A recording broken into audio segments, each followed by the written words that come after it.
Aplicabilidad de la planeación tributaria en los precios de transferencia.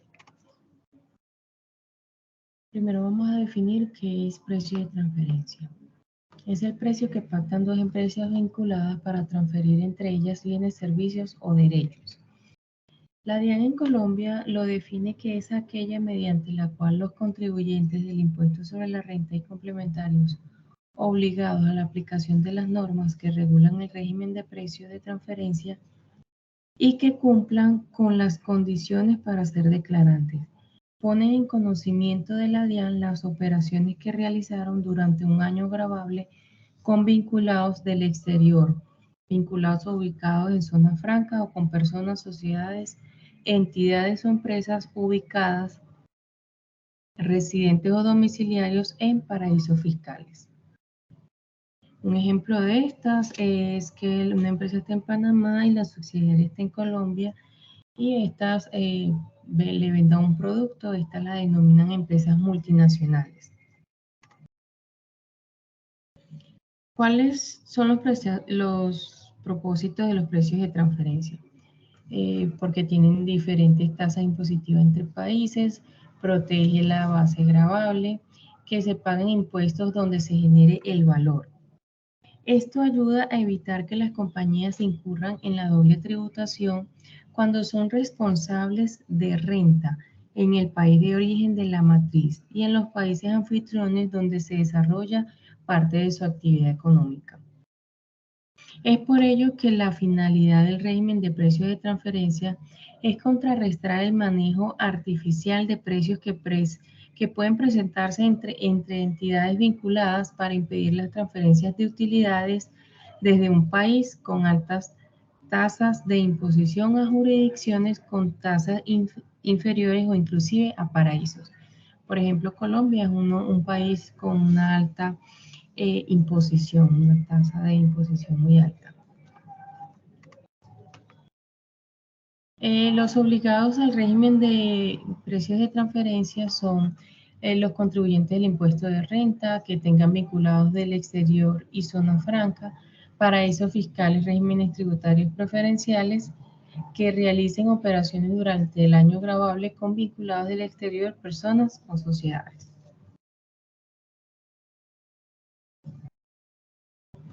Las obligaciones formales: inscribirse y actualizar el RUT, preparar y presentar la documentación comprobatoria, prepara y presentar la declaración informativa de precios de transferencia. También se debe de cumplir el principio de plena competencia. Esto incluye también operaciones entre vinculados dentro de este principio que se pacten las mismas condiciones en operaciones comparables y que se hubieran pactado entre partes independientes. Por su parte, en lo pertinente de las guías de la OCDE, en el Consejo de Estado resalta que para la selección del método se debe tener presente que el mismo permite determinar si las condiciones de las relaciones comerciales o financieras entre compañías vinculadas son compatibles. Para aplicar los métodos de precios de transferencia deben de estar basados en este principio de plena competencia. De igual modo, no existe un método universal aplicable para todas las operaciones que se analizan, por lo que la escogencia de un método debe realizarse con el criterio de que este es el más cercano y directo para la operación. Existen varios tipos de métodos de transferencia, como lo es el comparable no controlado, el precio de reventa, el método costo adicional, método de márgenes transaccionales de utilidades de operación y métodos de participación de utilidades. La documentación comprobatoria. Tenemos 4: declaración informativa, informe local, informe país por país, informe maestro. Vamos a hablar sobre la declaración informativa. Estas están obligadas a presentarse los contribuyentes del impuesto sobre la renta y complementarios obligados a la aplicación de las normas que regulan el régimen de precios de transferencia, cuyo patrimonio bruto en el último día del año o periodo gravable sea igual o superior al equivalente a 100.000 VT, o cuyos ingresos brutos del respectivo año sean iguales o superiores a 61.000 VT, que se celebren operaciones con vinculados. Estas deberán contener la siguiente información: la información necesaria para la identificación del contribuyente, la información necesaria para la identificación de vinculados del exterior o vinculados en zona franca o en las personas, sociedades o entidades de empresas ubicadas, residentes o domiciliadas en paraísos fiscales. También debe contener la información necesaria para la identificación de los tipos de operación, realizados durante el año gravable por el contribuyente con vinculados del exterior, o con vinculados ubicados en zona franca o con personas o de sociedades, entidades o empresas ubicadas, residentes, domiciliadas en paraísos fiscales, según sea el caso. El monto de las operaciones realizadas durante el año gravable, la información sobre la metodología utilizada y demás factores necesarios para la determinación de los precios o margen de utilidad, registro de la determinación del margen o precio de mercado, indicación del tipo de información financiera utilizada en el análisis, indicación del tipo de ajuste practicado a la parte analizada, indicación del valor mínimo o máximo, límites superiores o inferiores y mediana dependiendo del rango utilizado en el análisis de precio o margen generado para cada tipo de operación. El informe local. El informe local tiene como propósito brindar toda la información de las operaciones de la compañía, con su parte relacionada fuera del país. Brinda información general como identificación, organización, objeto social, conformación del capital social, sector económico y especificación al detalle de las partes relacionadas con quien ha celebrado operaciones comerciales. Se debe tener especial cuidado con la información que brindan las partes relacionadas. Esta debe ser corroborada para cumplir con los criterios de la confiabilidad y veracidad. Por ejemplo, copia de los contratos o acuerdos celebrados por el contribuyente con sus vinculados en el exterior. Informe país por país. Facilita la observación del riesgo por parte de las autoridades competentes en los tributos, gracias a la localización mundial de los ingresos y los tributos pagados, al igual que una lista de todas las compañías que tienen línea de negocio independiente que al final se consolidan para la preparación y posterior entrega de los informes contables, económico, financiero y cuál actividad económica lleva a cabo en la cadena del valor del grupo. Todos los datos son informados separadamente país por país usando dos plantillas, una con el panorama general del reparto de las tareas económicas, los impuestos y los beneficios ganados anualmente por jurisdicción fiscal, y la otra es una lista detallada con las actividades de las organizaciones que forman parte de la multinacional por jurisdicción fiscal.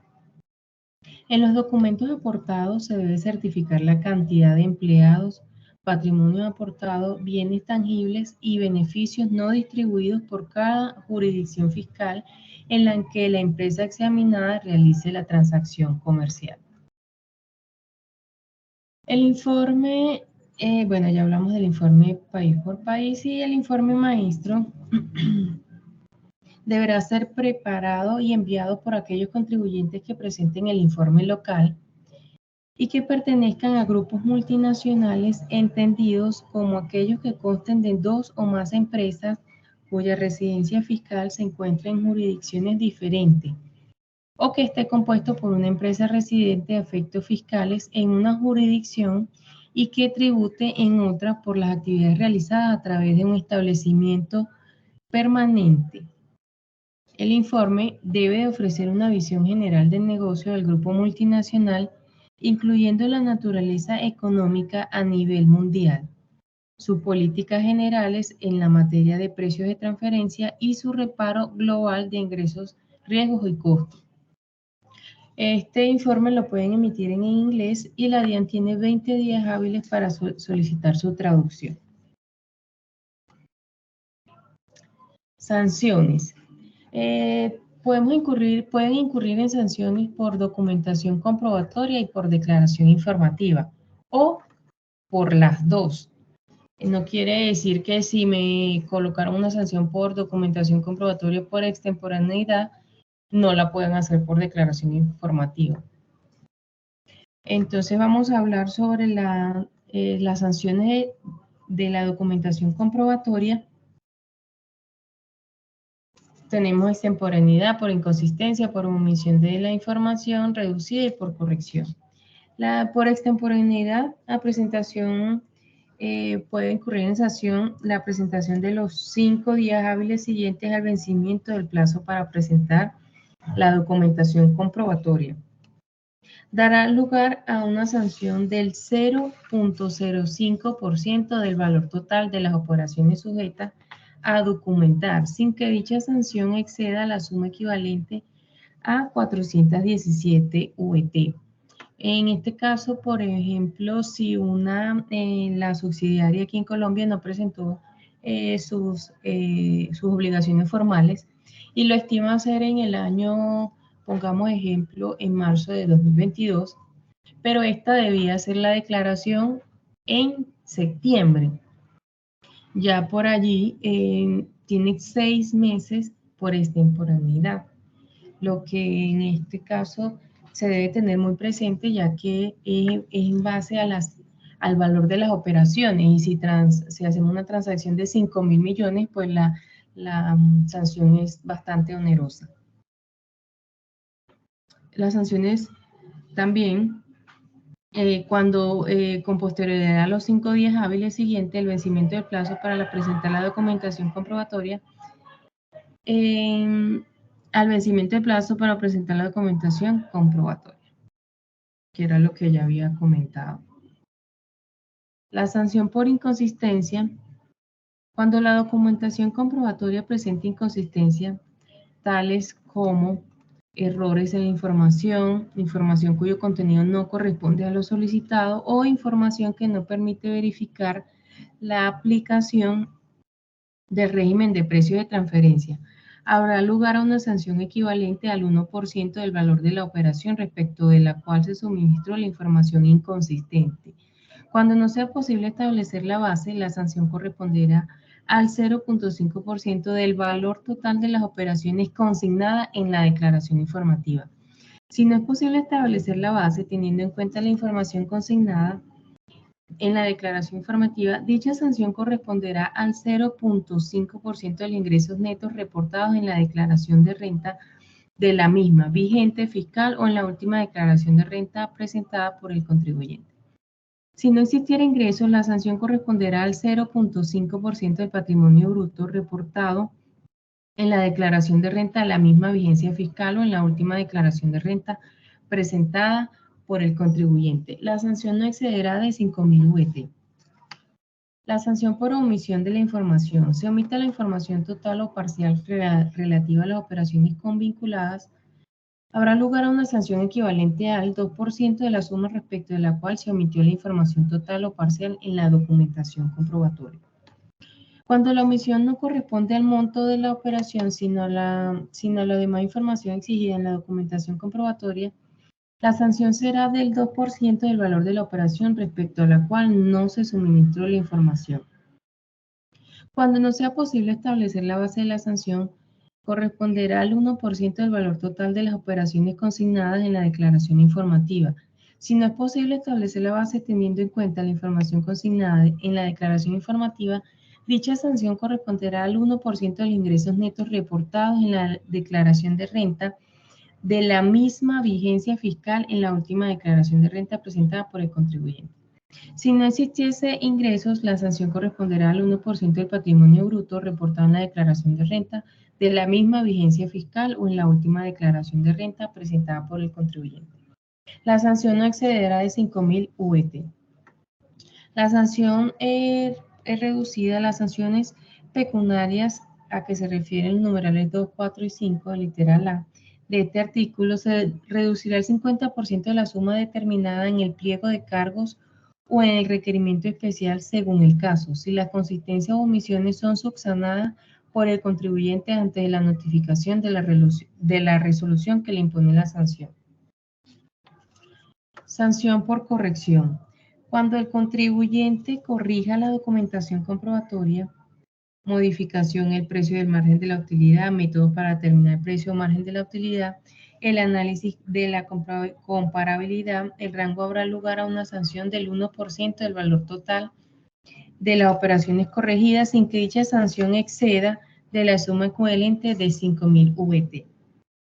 Cuando con posterioridad a la notificación del requerimiento en especial o del pliego de cargos, según el caso contribuyente, corregirá la documentación comprobatoria modificando el precio, el margen o los métodos para determinar el precio, habrá lugar a una sanción del 4% del valor total de las operaciones corregidas sin que dicha sanción exceda de la suma equivalente a 20.000 VT.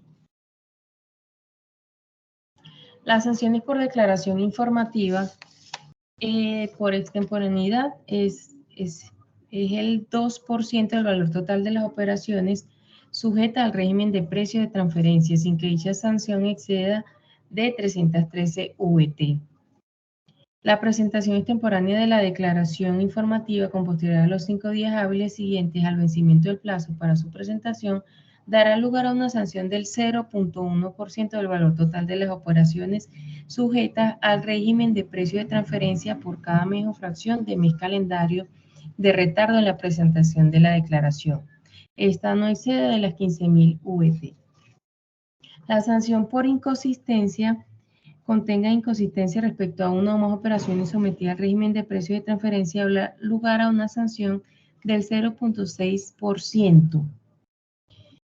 Se entiende que se presenta inconsistencia en la declaración informativa cuando los datos y cifras consignados en la declaración informativa se presentan errores o cuando se coincida con la documentación comprobatoria o con la contabilidad y los soportes. Cuando la omisión no corresponda con la omisión de información es el 2.6%. La sanción por no presentar declaración serán reemplazadas por la administración tributaria previa comprobación de su obligación para que presenten la declaración informativa en el término perentorio de un mes. El contribuyente que no presente la declaración informativa no podrá invocarla posteriormente como prueba. La sanción por esto no va a exceder, es el 4% y no va a exceder de 20.000 VT. Y por último, la sanción reducida, el contribuyente podrá corregir voluntariamente y tendrá un descuento del 50% ante la notificación del pliego. Al revisar todas las sanciones, podemos concluir que la aplicabilidad de la planificación tributaria ayudaría mucho a las organizaciones en primera instancia a evitar sanciones, también a identificar los tipos de transacciones que éstas estén realizando y si cumplen con los requisitos de precio de transferencia y cómo deben realizarlo, ya que para ella hay un margen de utilidad adicional que las sanciones son en base al valor de la operación y si estamos comprando por 5.000 millones, el valor de la multa sería altísimo. Y eso es lo que debemos de evitar. Los métodos aplicables para la determinación de los precios de transferencia buscan establecer la razonabilidad del precio del margen de la utilidad de las operaciones realizadas con vinculados, permitiendo a su vez precisar si las condiciones que reúnen las relaciones comerciales o financieras entre empresas asociadas son compatibles con las de las partes independientes. Realizando una buena planeación tributaria acerca de estos temas le traería beneficios positivos a la organización.